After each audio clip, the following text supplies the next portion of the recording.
Hey everybody, Aaron here. Welcome back to another anime review. Today, after much anticipation, because I've been eagerly anticipating this for a long time now, we're gonna be reviewing episode 1 of Danganronpa 3.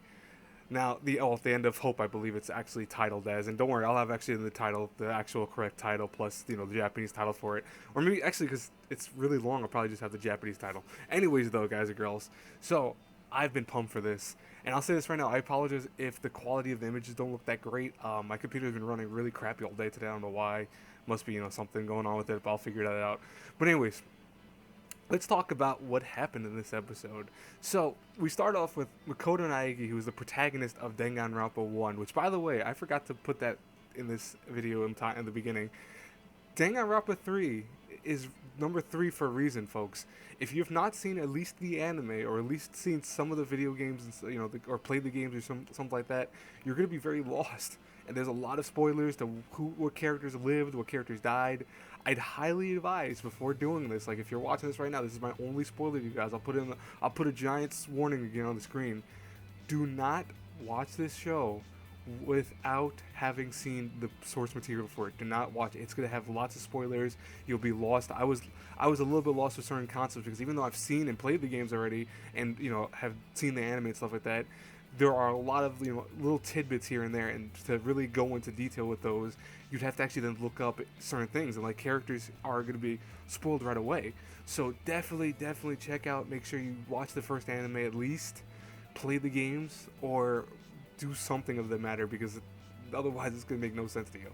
Anyways, though, we have our main character Makoto Nagi, who is under suspicion of actually betraying the Future Foundation of Hope, which is a organization that rose up against the despair that actually occurred from various people, namely Junko Enoshima, who essentially had created this huge onslaught of people that have gone super psycho and killed people and started creating huge amounts of despair around the world.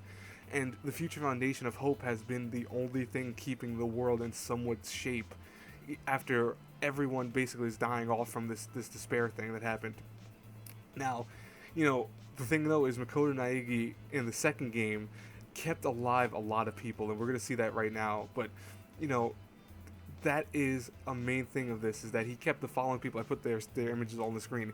He kept these people alive, and that's a spoiler more so for the second game. If you never played the second game, this spoils the second game essentially. But these are the people that survived during that and during other smaller incidents. I'm not going to go into too much detail with that, but there's a reason behind it. There is a big reason behind it, but they don't understand. They think that, oh, he must have betrayed everyone. That's just how it is. Now, Makoto Naegi shows up and they arrest him on spot for that. And he anticipated this. He realized this was going to happen, and this guy starts beating the crap out of him. And this guy says it best himself: punishment without discussion is no more than lynching. That is so true, because honestly, right away they're jumping down his throat saying he's did this, he did that, he must be betraying us. And guess what? Lo and behold, they're attacked during all of this, where all of a sudden people are attacked. They find out that there were actually dead people in the bathrooms. And guess what? Then they see a smoke grenade knock them all out. And when Makoto Naegi is the first one to wake up, alongside several others also that wake up, they find that they have a weird wristband attached to their wrist now that has a timer. And guess who shows his face with the creepy laughter that is only known to people who have seen the show in Japanese?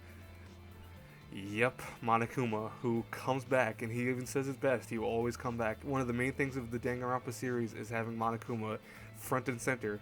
Every Danganronpa game that's come out, all three of them, have always had Monokuma as one of the big things of it. And guess what? He then tells them, hey, you know what? We're going to start a killing game. And Makoto's like in shock, because Makoto, as many of you had to go through a killing game in the first actual iteration of the story. And he doesn't want to do that again. He really does not. But then they show that, hey, the game's already started, when they show that one of the girls that one of the characters was very close to, I'm not going to go into too much spoiled detail with that, but one of the characters he was very close with is already dead. And so guess what?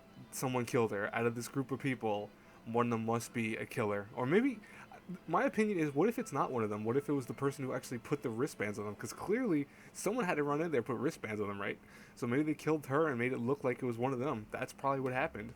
But what I think was probably one of the coolest things about this, and I think one of the things that a lot of people were wondering about, is that the very end of it, Monokuma and Naegi talk, and Monokuma goes, "This is the conclusion to your story and mine." So that means that this probably is the end of Danganronpa, at least from the Koto Naegi story and Monokuma's story, or at least Junko. Maybe they're talking about Junko in this case. But as he put it, ultimate hope versus ultimate despair. I am so stoked. I mean, animation wise, the show is great. I love how all the characters are very quirky looking, but I love how they really kind of dialed back from the game animation a little bit and went more of a traditional animation with it, making it look very strong. I mean, I love the opening, how it was done in like the letterbox opening where it was almost like a movie. I think that was really cool. And, they showed the various things that happened in the course of the series and stuff like that. But overall, though, I am super stoked for this. I love the voice acting. I think a lot of the characters are really cool. I just can't wait. I can't wait to also hear your opinions below. Do you guys like this also? Are you really hyped up as much as I am with Danganronpa? Leave in the comments below what you think. I will talk to you later.